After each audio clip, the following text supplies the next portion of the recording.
मुंबईमध्ये आज महायुतीचा जन आक्रोश मोर्चा असणार आहे। महिला आरक्षण विधेयकाच्या समर्थनासाठी हा मोर्चा निघणार आहे। जांभोरी मैदान ते वरळी डोम असा हा मोर्चा निघणार आहे आणि या मोर्चानंतर वरळी डोममध्ये सभेचं आयोजन करण्यात आलं आहे। मुंबईमध्ये आज महायुतीकडून हा जन आक्रोश मोर्चा काढण्यात येईल। महिला आरक्षण विधेयकाच्या समर्थनार्थ हा मोर्चा काढण्यात येणार आहे। तर वरळीमध्ये जांभोरी मैदान ते वरळी डोम या दरम्यान हा मोर्चा असेल। या मोर्चानंतर वरळी डोम या ठिकाणी जाहीर सभेचं आयोजनही केलंय आणि मुख्यमंत्री देवेंद्र फडणवीसांसह महायुतीचे प्रमुख नेते यावेळी उपस्थित असतील। तर या संदर्भातला आढावा घेतलाय वरळी डोम इथून आमचे प्रतिनिधी ओम देशमुख यांनी। लोकसभेत नामंजूर झालेल्या महिला आरक्षण विधेयकावरून महाराष्ट्रात भाजपनं रान पेटवायला सुरुवात केली आहे। खरं तर आज मुंबईमध्ये वरळीच्या जांभोरी मैदान परिसरापासून ते डोमपर्यंत महिला जनआक्रोश मोर्चा देखील काढला जाणार आहे।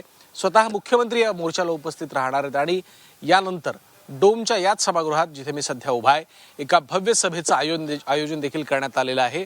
आपण दृश्यांमध्ये पाहतोय की कशा प्रकारे संध्याकाळी होणाऱ्या सभेची जय्यत तयारी या ठिकाणी भारतीय जनता पक्षाकडून सुरू झालेली आहे आणि एकंदर खरं तर अंतिम स्वरूप देखील या तयारीला आलेलं आहे। आपण पाहतोय की ठिकठिकाणी काँग्रेसच्या विरोधामध्ये भाजपकडूनही बॅनरबाजी करण्यात आली। आपण जर या सगळ्या बॅनर्सवरचं जर आपण कॅप्शन वाचला किंवा त्यावरचे जे काही उल्लेख आहेत त्यामध्ये काँग्रेस ही महिला विरोधी आहे, भारतीय नारी काँग्रेस पे भारी अशा प्रकारचा आशय असलेले अनेक बॅनर्स या परिसरामध्ये लावण्यात आलेले आहेत। नारी शक्ती का स्वाभिमान, विपक्ष ने फिर किया नारियों का अपमान अशा प्रकारचा आशय असलेले अनेक बॅनर्स या ठिकाणी लावण्यात आल्याचं आपल्याला दृश्यांमधून पाहायला मिळतंय।